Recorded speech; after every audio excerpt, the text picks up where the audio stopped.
Noche de lunes, noche de ángulo 21, el programa del deporte de la Ciudad de México.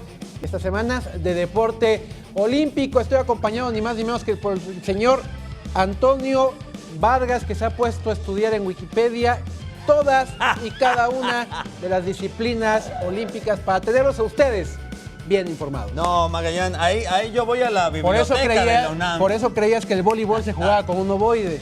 Por estar estudiando. No, hombre, Magallán. ¿Cómo crees? ¿Cómo crees que cómo va a pensar eso? O bueno, de repente checo esa página, pero no. Ahí sí no es.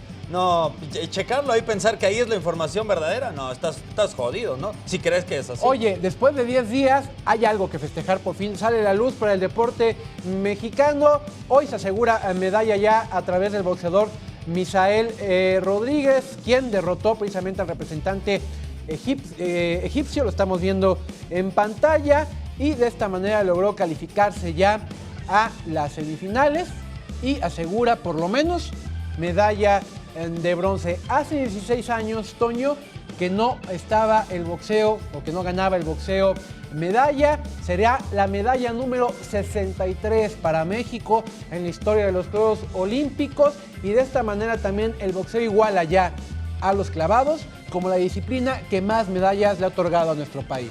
Sí, por supuesto, aunque también hay que recordar que este pasaje que tiene el mexicano, pues bueno, pues sí, se lo merece, pero también pasa a una fase en la cual le toca contra un irlandés, Michael O'Reilly, sí. Y este hombre, pues bueno, no pasa los controles de dopaje, y por eso es que él pues se instala la siguiente ronda. Y nada más recordar lo que, bueno, la mayoría ya sabe, pero hay que recordarlo, Magallán, que ya no hay disputa por el tercer lugar. Tanto el tercero y el cuarto pues ya tienen aseguran la medalla de bronce en los deportes de combate, como es el caso del boxeo y también como sucede en el taekwondo.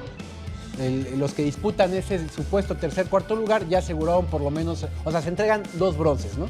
Así es la cosa. El próximo duelo precisamente de Misael será el próximo 18 a la 1 de la tarde y lo verá a través de la pantalla. Así es, de Capital 21 contra el kazajo Melikuziev, un chavito de 20 años, muy rápido, ojalá le pueda. ¿Campeón europeo? Sí, campeón europeo también. Y que dicen que pega con tubo. Sí, pero bueno, el mexicano me gustó la estrategia que también hizo ya en el tercer round. Ya sobre todo se reía, ya sabía que lo tenía en la bolsa y empleó mucho también el juego mental. Lo anímico le sirvió.